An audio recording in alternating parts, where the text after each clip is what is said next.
Salut les amis, j'espère que vous allez bien. On est parti pour une nouvelle vidéo. Évidemment, comme d'habitude en période de trêve internationale, on n'a pas énormément d'informations aujourd'hui. On va regarder pour démarrer les unes des quotidiens madrilènes. Les deux quotidiens madrilènes s'intéressent à l'Atlético Madrid. Alors, premier quotidien, Marca qui titre l'Atlético da El Gran Salto. L'Atleti fait le grand saut. Alors, il faut savoir que depuis hier, l'Atlético est passé sous capitaux américains. Donc, il y a une société américaine, la société Apollon, qui vient donc d'investir dans l'Atlético en acquérant 55% des parts des Colchoneros. Donc bon, on verra bien dans quelques mois maintenant quels seront les justement investissements réalisés par ces nouveaux propriétaires tout simplement de l'Atlético Madrid, parce qu'ils sont propriétaires majoritaires avec 55% des parts du club. Xavi tiene deberes,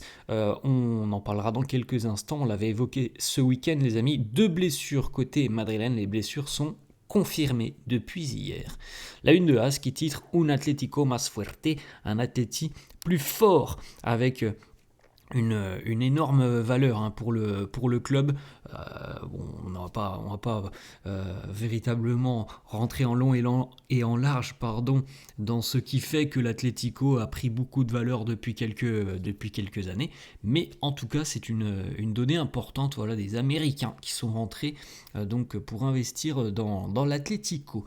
Reposa para Courtois et Valverde les amis, donc voilà les deux blessures qui avaient été plus ou moins annoncées dès le match de dimanche face au Rayo.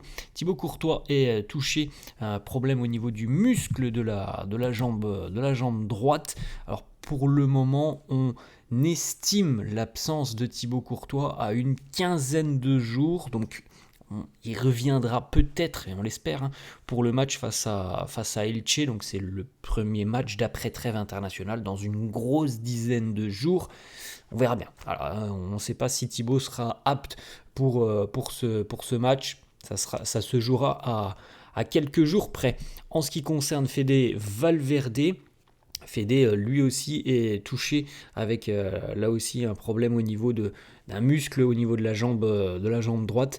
Donc Fede et Thibaut ne prendront pas part à leur rassemblement national avec leur sélection.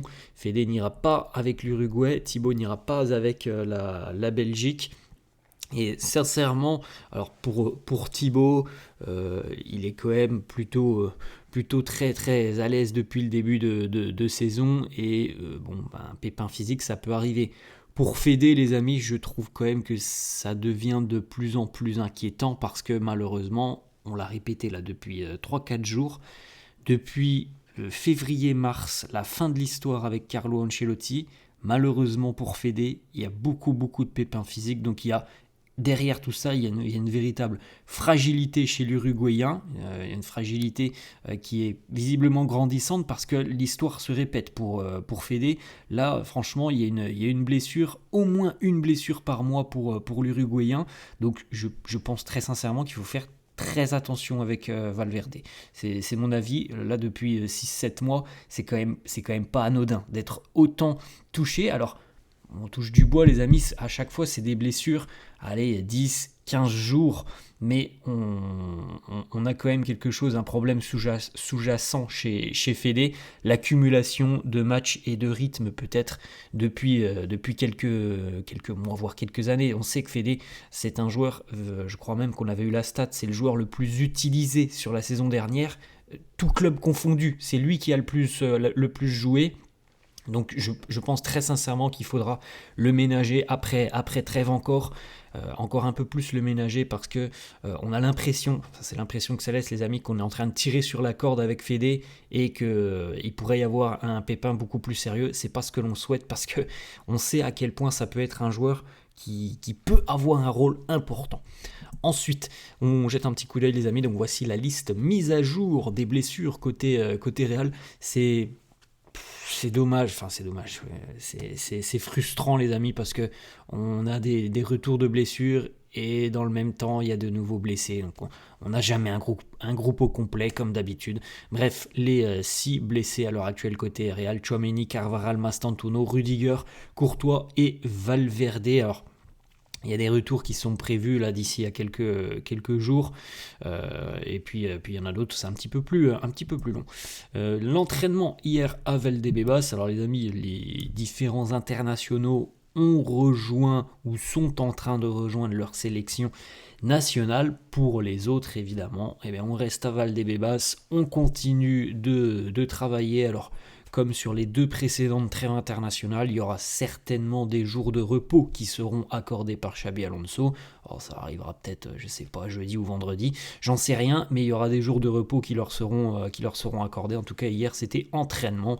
On retrouve les joueurs, évidemment, qui ne sont pas avec leur sélection nationale. Par exemple, Trent qui va, je pense, bénéficier de ces 15 jours pour revenir en pleine forme, en tout cas on l'espère, 15 jours de plus. Après, je pense qu'il pourra quand même postuler une place de titulaire qu'il n'a pas eu depuis son retour.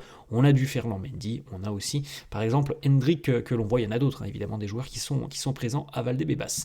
Ensuite, une petite photo aussi assez sympa, les amis, ça c'est signe avant-coureur d'un retour imminent pour Antonio Rudiger, qui s'est entraîné hier, alors individuellement, mais il s'est entraîné sur le terrain avec le ballon. Les crampons étaient chaussés pour Rudiger, donc le retour semble assez proche pour le défenseur allemand, et ça apportera une option supplémentaire en défense pour Xabi Alonso. On a quelques petites informations mercato. Alors la première qui concerne le jeune défenseur du Castilla, Joan Martinez. Selon la RAI et selon le quotidien The Athletic, le Borussia Dortmund ainsi que d'autres clubs européens suivent très attentivement ce qu'il se passe autour de Joan Martinez.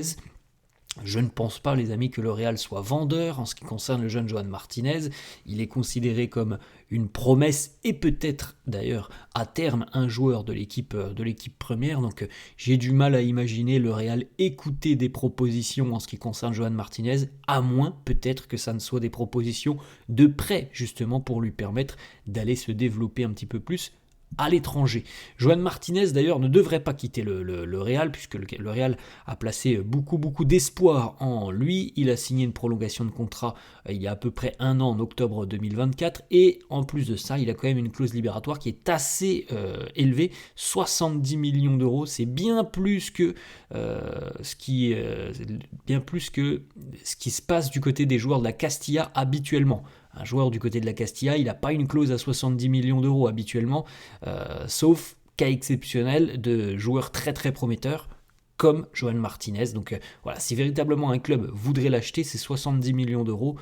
Je ne pense pas que ça arrivera. En revanche, peut-être ça, le Real, on ne s'est pas positionné là-dessus, mais peut-être que le Real pourrait écouter des offres sous la forme de prêts.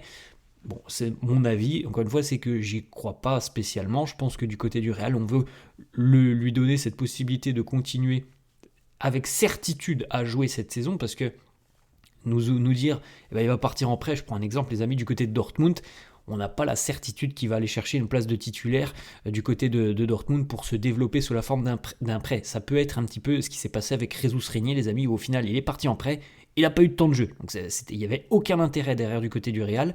Donc je pense très sincèrement qu'il terminera l'année ça sans problème du côté de Madrid. Et l'été prochain, peut-être que l'on en rediscutera du dossier Joan Martinez. Petite stat, les amis, assez intéressante sur la dépendance à Kylian Mbappé cette saison du côté du Real. Et c'est intéressant parce qu'on met en parallèle avec d'autres dépendances. Alors, on parle des plus grands, Léo Messi et Cristiano Ronaldo. Alors, il faut savoir, par exemple, là, on se base, les amis, sur les meilleures saisons des joueurs dans leur club. Donc pour Mbappé, vous vous en souvenez, pour Messi par exemple, 2011-2012, Messi marquait 39% des buts du Barça à l'époque. Cristiano, sur sa meilleure saison au Real, 2014-2015, il marquait 38% des buts du Real. Et donc pour la meilleure saison de Mbappé, qui est à l'heure actuelle, c'est intéressant de voir quand même que Mbappé marque plus de 50%. Il est presque à 53% des buts marqués par le Real cette saison. Donc vous voyez quand même la différence, hein. On est presque quand même sur du 15% de différence d'implication sur des buts. Alors c'est une bonne chose pour Kylian Mbappé, mais encore une fois, et on l'a déjà évoqué ça les amis, il faut aussi le dire, il y a d'autres joueurs au sein de l'effectif qui ne sont pas à la hauteur pour le moment de ce que l'on peut attendre d'eux, par exemple Vinicius. Vinicius, il devrait avoir au moins marqué 4 ou 5 buts de plus à l'heure actuelle. Il est trop loin, là, au niveau des buts, la différence de buts entre Mbappé et Vini. Vini, je suis désolé, mais il est trop loin à l'heure actuelle. C'est pas le seul. Évidemment, il y en a d'autres qui doivent mieux faire, mais là, on voit véritablement que le Real a une dépendance beaucoup trop forte sur Kylian Mbappé, et ça ne pourra pas durer à terme, parce que regardez ce qui s'est passé, là, Liverpool et le Rayo, Mbappé moins bien, moins influent dans le jeu, et malheureusement, pas de but marqué côté Real. Petite information d'ailleurs, lors du match face au Real Oviedo, alors il y a à peu près un mois et demi, un pseudo-supporter du Real Oviedo avait insulté Kylian Mbappé, des gestes et des bruits à caractère raciste. Il a reconnu les faits hier devant la justice et a demandé pardon. Autre information, ESPN Brésil qui nous annonce que Rodrigo est véritablement malheureux du côté du Real Madrid au vu de son rôle cette saison, et il a visiblement ouvert la porte à un départ dès le mois de janvier. Ce sont les informations d'ESPN Brésil. Le Real d'ailleurs, selon ESPN Brésil, serait ouvert à un départ au mois de janvier, et on priorise un départ en Angleterre. On ne veut pas discuter autour d'un prêt. Le Real n'écoutera que les offres de vente. Il semblerait, les amis, que Chelsea soit toujours très intéressé par Rodrigo. Moi, je peux comprendre évidemment que Rodrigo, on l'a évoqué l'été dernier, les amis. Il y a 4 mois, on avait le même débat. On se disait, si Rodrigo il joue pas, il aura certainement envie de partir. Alors, je pensais plutôt à l'été prochain, évidemment. Bon, là, je suis désolé, mais il joue presque pas, Rodrigo. Donc, on peut comprendre qu'il a envie de partir dès le mois de janvier. Et en revanche, du côté...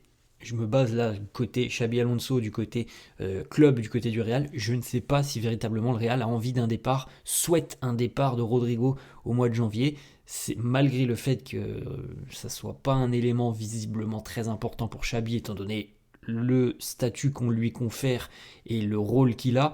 Je pense très sincèrement que ça serait quand même une énorme perte offensivement pour la deuxième partie de saison. Se priver d'un joueur comme Rodrigo, malgré ce qui se passe depuis le début de saison, pour moi ce serait une mauvaise idée de la part du Real. Après, on peut comprendre la position du joueur, ça c'est tout à fait normal, on est à 8 mois d'une Coupe du Monde aussi, il a besoin de jouer, il a besoin de rythme. On poursuit les amis avec une petite information, on va terminer là-dessus d'ailleurs, et on félicite Gonzalo Garcia qui a remporté 2 trophées pour la saison dernière. Il a d'ailleurs remporté le trophée de joueur de la saison de Primera Federación, donc l'équivalent de la 3e division espagnole, et il a remporté aussi le trophée de meilleur buteur de cette Primera Federación. Félicitations à lui, il a posé hier avec les 2 petits trophées. Belle petite photo pour Gonzalo Garcia. Voilà les amis, la fin de cette vidéo, j'espère que ça vous a plu. N'hésitez pas comme d'hab à lâcher un petit pouce bleu, n'hésitez pas non plus à vous abonner à la chaîne, je vous souhaite une bonne journée et je vous dis à la prochaine. Ciao.